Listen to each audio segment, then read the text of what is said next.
बिस्मिल्लाहिर्रहमानिर्रहीम। आज हम चैप्टर नंबर 2 स्टार्ट करेंगे। चैप्टर नंबर 2 को स्टार्ट करने से पहले कुछ बेसिक चीज़ों का समझना ज़रूरी है। उनमें हमारे पास कुछ लॉज हैं। सबसे पहले उन लॉज को एक्सप्लेन किया जाएगा, उसके बाद हम अपने चैप्टर की तरफ जाएंगे। तो इसमें सबसे पहला लॉ हमारे पास आता है, पहले तो हमने ये समझना है, लेट्स सपोज हमारे पास ये एक टर्म है। तो इसमें हमारे पास दो चीज़ें हैं। ये जो नीचे x लिखा हुआ है इसको हम कहते हैं बेस, और ये जो ऊपर एक छोटा सा नंबर यानी कि n लिखा हुआ है इसे हम पावर या एक्सपोनेंट कहते हैं। इसे हम पावर या एक्सपोनेंट कहते हैं। तो जो हमारे पास इसका फर्स्ट लॉ है उसमें हमें यह कहा जा रहा है x की power n multiply by x की power m equal to x n plus m। यानी कि अगर हमारे पास बेस सेम है, जैसे यहाँ पर बेस x है और यहाँ पर भी बेस x है, और दरमियान में मल्टीप्लाई का साइन आ जाए तो हम पावर्स को प्लस करते हैं। x की पावर n मल्टीप्लाई x की पावर m। तो इसको हम क्या करेंगे, x को वन टाइम लिखेंगे, यानी कि बेस को आपने एक बार लिखना है और पावर्स को ऐड करना है। फॉर एग्ज़ाम्पल 2 की पावर 5 और 2 की पावर 8। अब यहाँ पर बेस सेम है, दरमियान में मल्टीप्लाई का साइन आ रहा है, तो हम इनकी पावर्स को ऐड कर देंगे, प्लस करेंगे। 2 को वन टाइम लिखना है, 5 प्लस 8 13। इस फार्मूले में x की यहाँ पर a भी लिख सकते हैं, कुछ भी मेंशन कर सकते हैं, इससे कोई फ़र्क नहीं पड़ता। हमारा जो मेन मकसद है वो ये समझना है कि अगर किसी वैल्यू की बेस सेम है और दरमियान में मल्टीप्लाई का साइन आ जाए तो ऐसी कंडीशन में हम उनकी पावर्स को प्लस करते हैं। ये मैंने आपके सामने इसकी कुछ एग्जांपल्स लिखी हुई, जैसे एक और एग्जांपल मैं आपको देता हूँ। अगेन यहाँ पर अब मैंने बेस पर x लिखा हुआ है और ऊपर कोई एक स्पेसिफिक पावर लिखी हुई है, तो इस कंडीशन में हम क्या करेंगे, इस x की पावर्स को प्लस कर देंगे। तो 6 प्लस 12 ये आ जाएगा 18। ये था इसका फर्स्ट लॉ। सेकंड लॉ में हम क्या करेंगे, अगर बेस सेम हो और दरमियान में डिवाइड आ जाए तो हम पावर्स को माइनस करते हैं, यानी ये आ जाएगा x n माइनस m।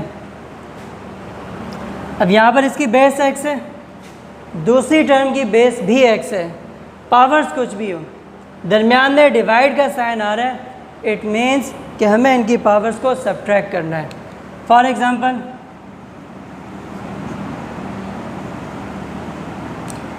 यहाँ पर बेस दोनों की सेम है, यानी बेस पर 5 आ रहा है, तो ऐसी कंडीशन में हम इनकी पावर्स को माइनस कर देंगे, यानी कि 10 minus 5 which is equal to 5। यानी कि डायरेक्ट आपने यहाँ पर लिखना है 10 माइनस 5, बेस वाली टर्म को आपने वन टाइम लिखना है। इसकी एक और एग्जांपल मैं आपको देता हूँ।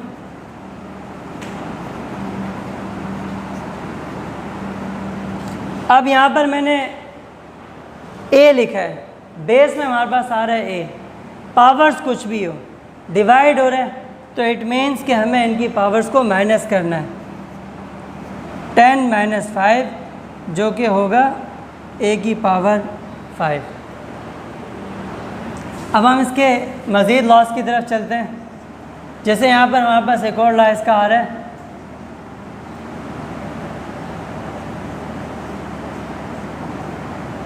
अगर ब्रैकेट के अंदर कुछ टर्म्स आ रही हों और ब्रैकेट के ऊपर कोई पावर आ जाए, होल पावर आ जाए, तो ऐसी कंडीशन में हम क्या करते हैं, उस पावर को ब्रैकेट के अंदर मौजूद हर एक टर्म के ऊपर हम अप्लाई करते हैं।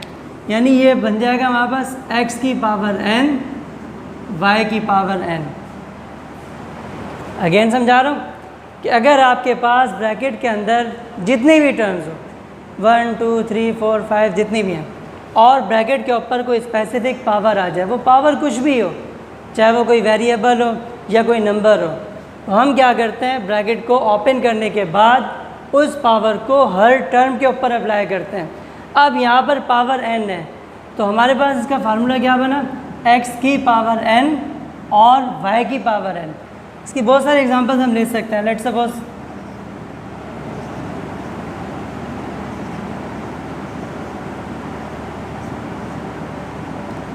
अब यहाँ पर ब्रैकेट के अंदर कुछ टर्म्स लिखी हुई हैं, A square, B cube, Y cube और इसका होल क्यूब आ रही है। जब हम इस ब्रैकेट को सिंप्लीफाई करेंगे तो ये क्यूब इंडिविजुअली हर एक टर्म के ऊपर अप्लाई होगा, इसके ऊपर और इसके ऊपर अप्लाई होगा। इसी तरह इसकी एक और मिसाल मैं आपको देता हूँ।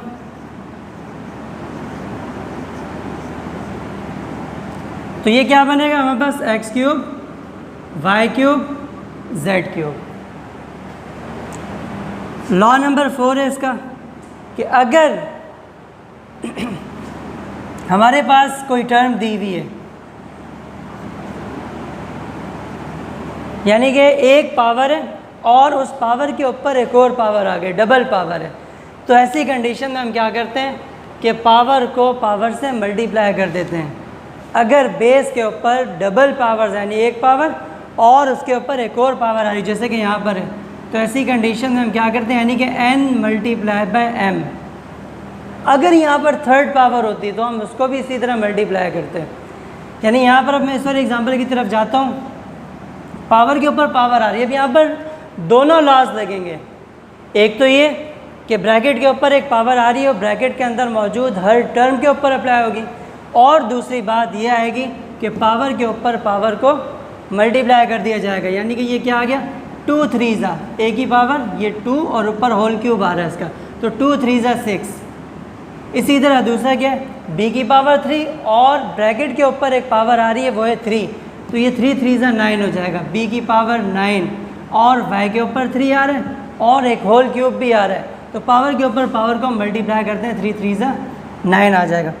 इसकी मिसाल मैं यूँ दे सकता हूँ आपको, 5 की पावर 2 ऊपर 3 है, तो ये आ जाएगा 2 3 6।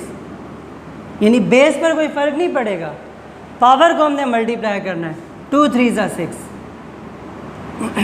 इसी तरह यहाँ हमारे पास लिखा हुआ है a की पावर 3 ऊपर 2 आ गया, तो ये बन जाएगा 3 2 6।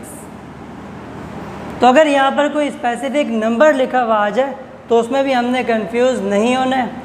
ठीक है, इसकी मैं आपको एक मिसाल देता हूँ। लेट्स सपोज ये नंबर लिखा हुआ है 2 और यहाँ पर हमारे पास लिखा हुआ है x की पावर 2, y की पावर 3, z की पावर 2 और ऊपर आ गया क्यूब।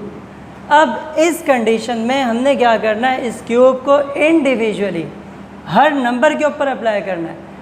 अब ये क्यूब 2 के ऊपर आ जाएगा, इसी तरह x के ऊपर स्क्वायर आ रहा है, यानी यहाँ पर डबल पावर बन रही है, तो इसमें हम क्या करेंगे, पावर को पावर से मल्टीप्लाई कर देंगे, y की भी पावर को पावर से मल्टीप्लाई करेंगे और इसी तरह z की पावर को ऊपर वाली पावर से मल्टीप्लाई करेंगे।